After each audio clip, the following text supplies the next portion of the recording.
দুনিয়া সৃষ্টি করার পূর্বে আল্লাহর আরশে আজমে লেখা ছিল। আমাদের আদি পিতা আদম আলা নবিয়্যিনা আলাইহিস সালাতু ওয়াস সালাম দুনিয়ার বুকে তাশরীফ আনলেন তো পরে।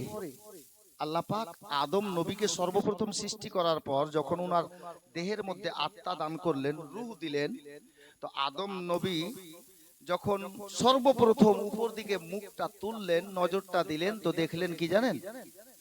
আল্লাহর আরশে আজমে লেখা আছে লা ইলাহা ইল্লাল্লাহ, আর পাশে লেখা আছে মুহাম্মাদুর রাসূলুল্লাহ সাল্লাল্লাহু তাআলা আলাইহি ওয়াসাল্লাম। তাহলে একটা জিনিস তো স্পষ্ট হয়ে গেল যে আদম নবী যখন আগুন, মাটি, পানি আর বাতাসের মধ্যে ছিলেন। একটা মানুষের দেহ কটা জিনিস দিয়ে তৈরি জানেন? চারটা জিনিস, মাটি, পানি, আগুন, বাতাস। প্রতিটা মানুষের দেহ তৈরি আছে চারটা জিনিস দিয়ে। তো আদম নবী যখন মাটি, পানি, আগুন, বাতাসের মধ্যে ছিলেন, তখনও আমার নবীর ব্যাপারে আল্লাহ আরশে আজমে লিখে রেখেছেন মুহাম্মাদুর রাসূলুল্লাহ। আল্লাহ তখনও বলছেন, এখনো বলছেন, তা কিয়ামত একটাই শব্দ, মুহাম্মাদুর রাসূলুল্লাহ। তার মানে আমাদের নবী হাজির ও নাজির। আমরা নবীকে দেখতে পাচ্ছি না, দেখার মতো চোখের পাওয়ারের প্রয়োজন আছে বাপ, কিন্তু এটা আমাদের আকীদা, ঈমান, যে নবী আমাদেরকে দেখছেন। আব এখান থেকে আমি একটা পয়েন্ট আপনাদের সামনে তুলে ধরতে চাইছি। যেই নবীকে আল্লাহ কোরআন পাকের মধ্যে প্রিয়তম রাসূল বলে ডাক দিলেন, ওই নবীকে আপনি, আমি বা আমরা কতটুকু ভালোবাসতে পেরেছি? আমরা খালি বলছি নবী কাদা আমার নেই ছোড়েঙ্গে। ছাড়িয়েন না, ভালো করে ধরেন, পাকাপোক্ত করে ধরেন।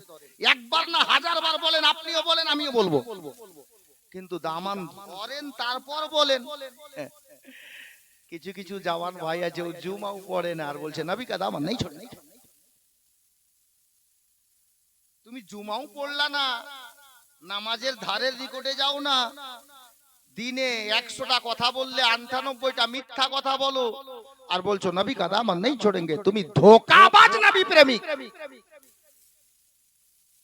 জি, শুনতে একটু খারাপ লাগবে বাপ, কিন্তু এটাই হক। তুমি ধোঁকাবাজ নবী প্রেমিক। নবী প্রেমিক যারা হবে মিথ্যা বলবে না, নবী প্রেমিক যারা হবে নামাজ রোজা ছাড়বে না, নবী প্রেমিক যারা হবে বড়কে সম্মান দেবে, নবী প্রেমিক যারা হবে ছোটকে ভালোবাসা দেবে, নবী প্রেমিক যারা হবে মা বাবার সেবা করবে, নবী প্রেমিক যারা হবে স্ত্রীর হক আদায় করবে, নবী প্রেমিক যারা হবে শরিয়তে মুতাহহারার পাবন্দ হবে, তাহলে ও বলবে নবী কাদা আমার নেই ছোড়েঙ্গে, তো পার হক হক হবে। বাপ মাকে দেখে না, স্ত্রীর হক আদায় করে না, ছেলে মেয়েকে হালাল রুজি খাওয়ায় না, আর ও বলছে নবী কাদা আমার নেই ছোড়েঙ্গে। তুমি ধরলা কখন? খবর রেখেছো? হয়তো ধরেছিলা, কখন ছেড়ে বসে আছো। নবীকে যদি সত্যিকারে ভালোবেসেছে মানব জাতি, তো মানব জাতি মক্কার বেজান কাকর পাথর আমার নবীকে সত্যি ভালোবেসেছে। নালাইক আবু জেহেলের বন্ধ মুষ্টির মধ্যে আমার নবীর কলমা পড়ে পাথর মুসলমান হয়ে গেছে। বলা যাবে না সুবহানাল্লাহ? হ্যাঁ, হাজরাতে গেরামি, চলুন মক্কার শহরে নবী পাকের জন্ম স্থান যে জায়গাটা, কেতাবে তো আছেই, আমি নিজের চোখে দেখে এসেছি, নবী পাকের জন্ম স্থান যে জায়গাটা, ওখান থেকে খুবই যদি বেশি হয় 1 কিলোমিটার হবে না, অল্প দূরত্বতে একটা জায়গা আছে বাপ। ইসলাম ধর্মটা মক্কা নগরীতে যখন কাফিরদের সঙ্গে আমার নবী এবং সাহাবীদেরকে নিয়ে বেদিনদের সঙ্গে যুদ্ধ হয়েছিল, তো মক্কা শরীফের বুকে ওই যুদ্ধে, ওই লড়াইয়ে মক্কায় আমার নবী এবং সাহাবীদের জয় হয়েছিল। যে স্থানটা, ওই সংলগ্ন একটা জায়গা, ওখানে একটা খেজুরের গাছ ছিল। গাছ তো অনেক ছিল, কিন্তু একটা খাস খেজুরের গাছ ছিল, যেই খেজুরের গাছটিকে আমার নবী নিজেও ডাইরেক্ট বলেছিলেন না। এক ভদ্রলোক এসে বলেছিল, ইয়া মোহাম্মদ, আপনি যদি সত্যিকারের নবী হয়ে থাকেন খোদার, তো ওই খেজুরের গাছটাকে ডেকে দেখান তো এখানে। তো আমার নবী কি বলেছিলেন, যে বাবা আমি যদি ডাকি খেজুরের গাছটাকে, তুমি আবার বলবে যে জাদু করে দিলে।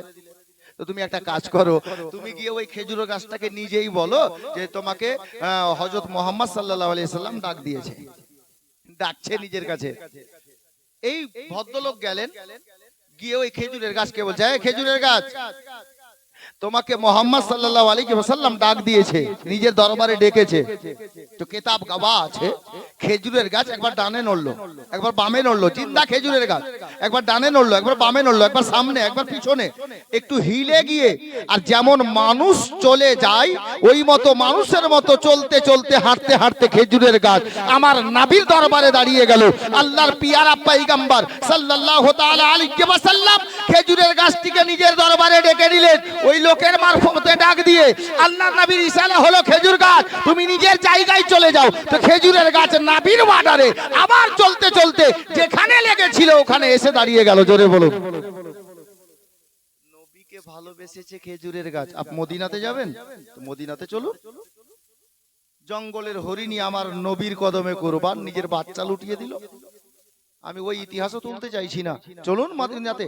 এখানে যদি কেউ হাজী সাহেব আছেন, কেউ আছেন হাজী সাহেব, কেউ আছেন? আছেন না?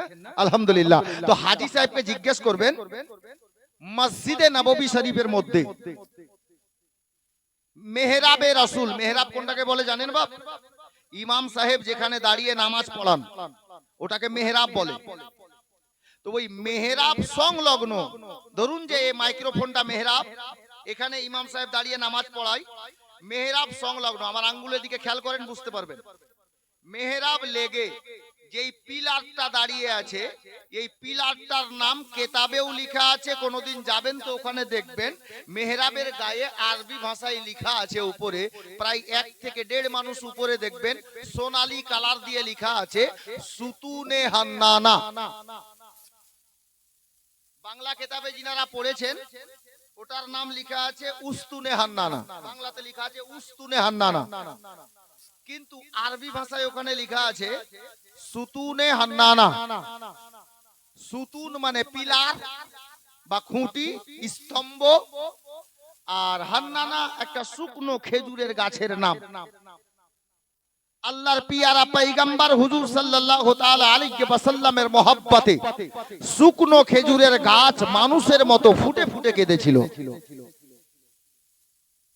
আমি এটাই বুঝাতে চাইছি যে মদিনাতুল মুনাওয়ারার যে গাছের মধ্যে কোনো জান নেই, শুকনো গাছ কেটে নেওয়া হয়েছে, ওই শুকনো খেজুরের গাছ নবীর ভালোবাসায় কাঁদছে। আর আপনি মুসলমান হয়ে নবীর মহব্বতে আপনার দিলটা নরম হলো না, জুমা পর্যন্ত ছেড়ে দিলেন, আর আপনি বলছেন আই লাভ মোহাম্মদ। নারাবাজি করে কি নবীর প্রেম আপনি প্রকাশ করতে পারবেন? আই লাভ মোহাম্মদ বললেই যে আপনি নবী প্রেমিক হয়ে গেলেন, কোনোদিন নয়। সত্যিকারে দিল থেকে নবীর প্রেমিক হতে হবে, তাহলে সারা জামানা আপনার কদম চুমবে। যদি আপনি সত্যিকারে নবী প্রেমিক হয়ে যেতে পারেন, বাবা ওই নবীর প্রেম, ওই নবীর ভালোবাসা কেমন হওয়া উচিত বা দরকার? কোরআন পাকের মধ্যে 114 খানা সূরা, আর তার মধ্যে একটি সূরার নাম কোরআনে আছে সূরা মারিয়াম। যারা কোরআন পড়তে জানেন ওনারা পড়েছেন, ছেলে হোক আর মেয়ে হোক। সূরা মারিয়াম এর 71-72 নম্বর আয়াতে কারিমা মদিনাতুল মুনাওয়ারাতে মসজিদে নববী শরীফে আল্লাহ পাক সাইয়্যিদুল মালাইকা হযরতে জিবরিল আমিনকে নিয়ে পাঠালেন। কিভাবে? আল্লাহ আল্লাহ। বেরাদার, বাবারা, ভাইরা, মা বোনেরা, আমার আল্লাহ পাক পরওয়ারদিগারে আলম খাল্লাকে কায়নাত গায়েব থেকে আওয়াজ দান করলেন সাইয়্যিদুল মালাইকা ফেরেশতাদের সরদার জিবরিল আমিনকে, এ জিবরিল আমিন ফেরেশতাদের সরদার শোনো গো। জিবরিল আমিন বলেন, ওগো পরওয়ারদিগারে আলাম, আমি তৈরি, আমি রেডি। আমার জন্য যেটা হুকুম আছে আল্লাহ পাক আপনি শুধু একবার বলে দেন, আমি জিবরিল সেটা করার জন্য তৈরি আছি। হে বেরাদার, অত্র এলাকার বাবারা ভাইয়েরা অন্তরের কান লাগিয়ে শুনেন, ঈমান তাজা হয়ে যাবে। আমার আল্লাহ পাক বলছেন গায়বী আওয়াজ দান করে, রে জিবরিল আর দেরি করিস না রে, লৌহে মাহফুজ থেকে আমার কোরআন পাকের সূরা মারিয়ামের 71-72 নম্বর আয়াত খানা নিয়ে নে, আর যা দুনিয়ার বুকে মদিনাতুল মুনাওয়ারাতে মসজিদে নববীতে নাজিল হয়ে যা, আমার প্রিয় পয়গম্বরকে, আমার হাবিবুল্লাহ পয়গম্বরকে, রাহমাতাল লিল আলামিন নবীকে এই কোরআনের আয়াতে পাক দুটো দিয়ে এসো। এ বেরাদার বাবারা ভাইরা জওয়ান সঙ্গী সাথীরা, আল্লাহর হুকুম হলো হযরতে জিবরিল আমিন আল্লাহর কোরআন পাকের আয়াতে পাক নিলেন, আর মুহূর্তের মধ্যে চোখের পলক মারতে যত টাইম লাগে বাবা, তার চাইতে দ্রুত বেগে, তার থেকে তাড়াতাড়ি মদিনার সরজমিনে নাজিল হয়ে গেলেন। এ বেরাদার, আপনাদের মুর্শিদাবাদের একটা লেখক বহুদিন পূর্বে লিখেছিলেন কি জানেন? যাদের মনে আছে বাসনা, যাদের মনে আছে বাসনা, আইকে যাবি সোনার মদিনা। সুবহানাল্লাহ। কেউ বলে না, বলবেন না বাপ, একটু জোরে বলেন না সুবহানাল্লাহ। আপনি আমাকে প্রথম ডেকেছেন, আমি আপনাদের সামনে প্রথম, নইলে কেমন বলাতে হয় এটা আমার ভালো করে জানা আছে। তবে আমি জোর করব না, মহাব্বতে যেটা কাজ হয় ওটা সব থেকে ভালো। জি, জোর করে কোনো কাজ হয় না বাপ। আর নালে আমি ইচ্ছা করলে আপনাদের সবাইকে আমি দাঁড়ো করিয়ে দিতে পারবো, কিন্তু অভ্যাস নেই, আমি করব না। একটু মহাব্বত দিয়েন। উর্দু ভাষায় একটা কথা আছে বাবা, কুছ পানে কে লিয়ে কুছ খোনা পড়তা হে। কিছু নিতে হলে কিছু দিতে হয়। বক্তা বলে না, বক্তাকে বলিয়ে নিতে হয়। আমার জায়গায় অন্য কেউ যদি হয় তবুও। জি, শোনার মুড বানিয়ে নেন, ইনশাআল্লাহ 2 ঘন্টা না 2.5 ঘন্টা শোনাবো, টেনশন নেই, খালি আপনারা দোয়া দিয়েন। জি, যাদের মনে আছে বাসনা, যাদের মনে আছে বাসনা, আইকে যাবি সোনার মদিনা। যাদের মনে আছে বাসনা, আইকে যাবি সোনার মদিনা। ওগো পাক মদিনা গেলে পরে পূর্বে মনের বাসনা, আইকে যাবি সোনার মদিনা। যাদের মনে আছে বাসনা, আইকে যাবি সোনার মদিনা। বেরাদার, আমি বলতেছিলাম বাবা, হযরতে জিবরিল আমিন মুহূর্তের মধ্যে ওই সোনার মদিনাতে নাজিল হয়ে গেলেন। হে বেরাদার, মসজিদে নববী শরীফের অনেকগুলো গেট আছে বাবা, বর্তমানে অনেকগুলো গেট আছে, তবে একটা গেটের নাম আরবি ভাষায় লেখা আছে। আমার নবী পাকের কদম মোবারকের দিকে একটা দরজা কাটা আছে বাবা, যেই দরজার নাম লেখা আছে আরবি ভাষায়, গেটের উপরে লেখা আছে বাবে জিবরিল। হাজী সাহেব জিনারা ইনাদের মনে পড়ে যাবে জায়গাটা, আলেম ওলামাকে জিজ্ঞাসা করবেন, বলে দেবেন বাবে জিবরিল। বাব শব্দের অর্থ হলো দরজা, জিবরিল আমিনের নাম দিয়ে। আল্লাহু আকবার কবীরা। হযরতে জিবরিল আমিন সোনার মদিনাতে যখন নাজিল হতেন নবী পাকের দরবারে, ওই দরজা দিয়ে আমার নবীর দরবারে প্রবেশ করতেন বাবা। এই কারণে দরজার নামটা রাখা আছে বাবে জিবরিল। জিবরিল আমিন নাজিল হয়ে গেছেন, আর বাবে জিবরিল দরজাটা দিয়ে আমার মায়ার নবীর দরবারে হাজির হয়ে গেলেন। আল্লাহর পয়গম্বর মসজিদে নববী শরীফের মধ্যে বিরাজমান ছিলেন বাবা। জিবরিল হাজির হয়ে গিয়ে আমার মায়ার নবীকে ডাক দিচ্ছেন, আসসালাতু আসসালামু আলাইকা ইয়া রাসূলুল্লাহ। সালাম দিচ্ছেন, আসসালাতু ওয়াসসালামু আলাইকা ইয়া হাবিবাল্লাহ, ইয়া রাসূলুল্লাহ। নবী গো, আমি জিবরিলের সালাম খানা কবুল করেন। বাবারা ভাইরা মা বোনেরা গো, আমার মায়ার নবী দয়ার নবী হযরতে জিবরিল আমিনের সালাম খানা কবুল করে নিলেন। এ জিবরিল কি খবর রে, কি উদ্দেশ্যে আমার নিকটে? হযরতে জিবরিল আমিন বললেন, ইয়া রাসূলুল্লাহ, ইয়া হাবিবাল্লাহ, নবী গো, আল্লাহ পাক আয়াতে কারিমা নাজিল করেছেন আপনার প্রতি, আমি ওই আয়াতে কারিমা আপনাকে দিতে এসেছি। আল্লাহর পিয়ারা পয়গম্বর উনি বললেন, জিবরিল তাহলে বলো কোন আয়াতে কারিমা আল্লাহ নাজিল করেছেন। হযরতে জিবরিল আমিন দিয়ে দিলেন। আল্লাহর নবী বললেন, জিবরিল ঠিক আছে যাও। জিবরিল চলে গেলেন বাবা। জিবরিল চলে যাওয়ার পরে জানি না কি হয়ে গেল, আমার মায়ার নবী মসজিদে নববী শরীফে ক্রন্দন আরম্ভ করেছেন, কান্না আরম্ভ করে দিয়েছেন। আল্লাহর পিয়ারা পয়গম্বরের চক্ষু মোবারক থেকে বাবা ঝরঝর করে অশ্রু মোবারক বেরোচ্ছে, অঝর নয়নে কান্না করছেন রে বাবা। নবী পাকের আপনার চোখের পানিতে নবী পাকের সিনা মোবারকের কাপড় ভিজে যায়, আল্লাহর নবীর দাড়ি মোবারক ভিজে যাচ্ছে বাবা। হে বেরাদার হযরতে গেরামি, একের পর এক সাহাবী আসতে লাগলেন, আমার নবীকে ডাক দেন, ইয়া রাসূলুল্লাহ, ইয়া হাবিবাল্লাহ, নবী গো। হযরতে আবু বকর বলেন, ইয়া রাসূলুল্লাহ, আপনাকে কার দেওয়া ব্যথা কা দিয়েছে? নবী গো, আপনি চোখের পানিটা মুছে নেন। প্রয়োজন হলে আবু বকর এখনো বেঁচে আছে, নবীর প্রেমে জীবন দিতে রাজি আছে, আমার নবীর চোখে পানি মুছে দেওয়ার জন্য। নবীর প্রেমে আমি জীবন দিব হুজুর, চোখের পানিটা বন্ধ করেন, কাঁদিয়েন না। আমার বাবারা, ভাইরা, মা বোনেরা, আমার মায়ার নবী সাল্লাল্লাহু তাআলা আলাইহি ওয়াসাল্লাম একই মতো কাঁদছেন বাবা। অল্প সময়ের মধ্যে হযরতে উমর চলে আসলেন, ইয়া রাসূলুল্লাহ, আমি উমর এখন জিন্দা আছি, জীবিত আছি, প্রয়োজন হলে উমরের তলোয়ার বেরিয়ে যাবে। আরবের মাটিতে এমন কোন মায়ের লাল নেই যে উমরের সামনে দাঁড়িয়ে চোখে চোখ রেখে কথা বলবে। নবী গো, একটা বার বলেন কার দেওয়া কষ্টে আমার নবীর চোখে পানি এসেছে? আমার মায়ের নবী কোনো সারা শব্দ করলেন না, একই মতো কাঁদছেন। আল্লাহু আকবার কবীরা। আল্লাহর নবীকে অল্প টাইমের মধ্যে দেখতে পাওয়া গেল, মসজিদে নববী শরীফ থেকে বেরিয়ে গেলেন বাবা। আর বেরিয়ে যাওয়ার পরে আল্লাহর প্রিয় পয়গম্বর কোথায় গেলেন কাউকে বলে গেলেন না, না বাড়িতে বললেন, না সাহাবীদেরকে বললেন, না নিজের দোস্ত নিজের বন্ধু আবু বকরকে বললেন। কাউকে না বলে আমার মায়ার নবী মদিনা শরীফে কোনো একটা রাস্তা ধরে চলে গেলেন। মায়ার নবী কে আর দেখতে পাওয়া যাচ্ছে না। এখন আপনারা প্রশ্ন করবেন, মাওলানা, আমার নবী কাঁদতে কাঁদতে চলে গেলেন, ব্যাপারটা কি?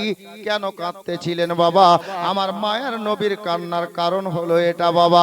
এ জওয়ান ভাইরা শোনো গো, আমার মায়ার নবীর প্রতি যে আয়াতে কারিমা নাজিল করা হয়েছে, আল্লাহ পাক বললেন, এ আমার বন্ধু শোনো, কাল হাসরের ময়দানে আমার সমস্ত বান্দা বান্দিকে আমি পুলসিরাতের রাস্তার উপর দিয়ে পার করব। আর যারা নেককার বান্দা হবে, যারা নেককার বান্দি হবে, যাদের আমল ভালো হবে, আমি আল্লাহ তাদেরকে বাঁচিয়ে নেব। আর যাদের গুনাহ বেশি হয়ে যাবে, আমল খারাপ হবে, ওই পুলসিরাতের রাস্তার উপর থেকে আমি আল্লাহ তাদেরকে জাহান্নামে নিক্ষেপ করে দেব। জি,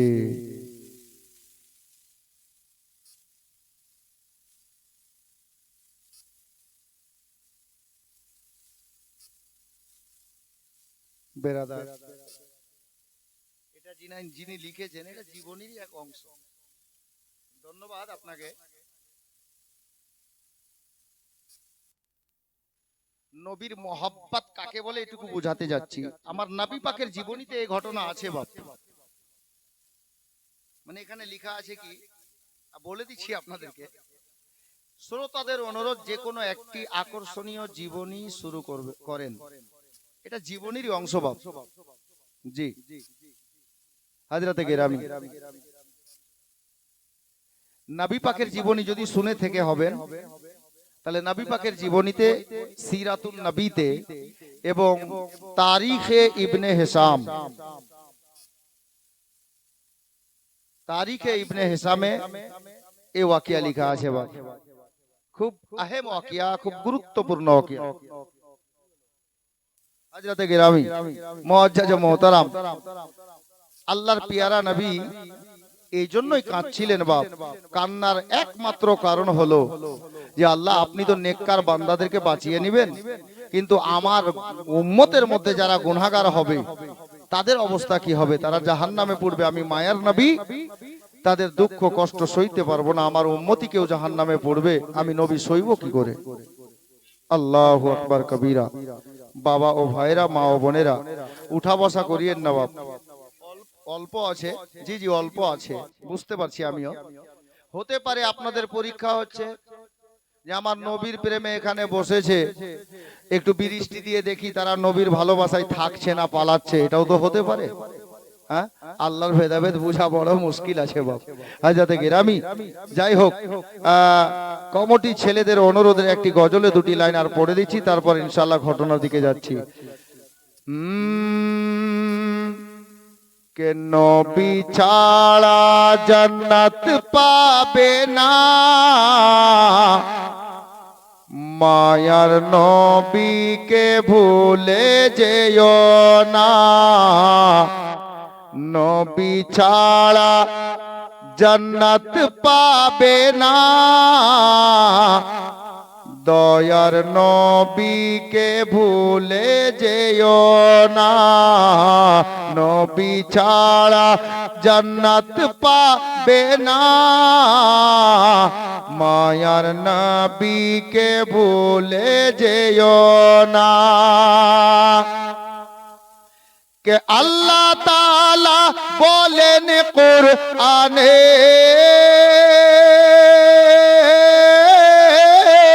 আল্লাহ তাআলা বলেন কুরআনে, যা আছে আসমান ও জমিনে সবই কিছুই তোমার অধীনে। প্রিয় নবীকে ভুলে যেও না, সবই কিছুই তোমার অধীনে। প্রিয় নবীকে ভুলে যেও না, নবী ছাড়া জান্নাত পাবে না, মায়ার নবীকে ভুলে যেও না। আর শায়ের এখানে বলছেন, নবী ছিলেন মায়ের পেটেতে,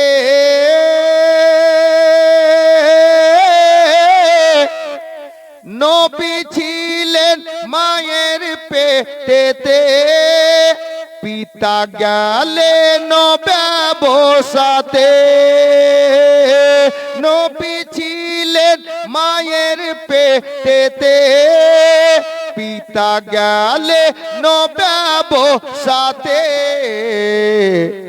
আসার পথে ফিরে এলেন না, স্বামী হারা হলেন মা আমেনা। আসার পথে ফিরে এলেন না, স্বামী হারা হলেন মা আমেনা। নবী ছাড়া জান্নাত পাবে না, মায়ার নবীকে ভুলে যেও না। শ্বশুর আব্বা হযরতে আমিনাকে সান্ত্বনা দিচ্ছিলেন, কি বলে শুনুন। বাবা বলেন, ও গো আমেনা, আমি থাকতে চিন্তা কইরো না। বাবা বলেন, ও গো আমেনা, আমি থাকতে চিন্তা কইরো না। যিনি আছেন তোমার গর্ভেতে, সারা বিশ্বে তুলনা হবে না।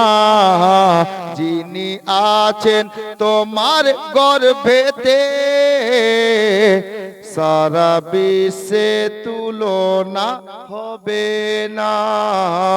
নবী ছাড়া জান্নাত পাবে না, মায়ার নবীকে ভুলে যেও না। বেরাদার, আমি যেখানে বলছিলাম ওখানে নিয়ে যাচ্ছি বাপ। হযরতে নবী পাক কোথায় গেলেন কাউকে বলে গেলেন না, কাঁদতে কাঁদতে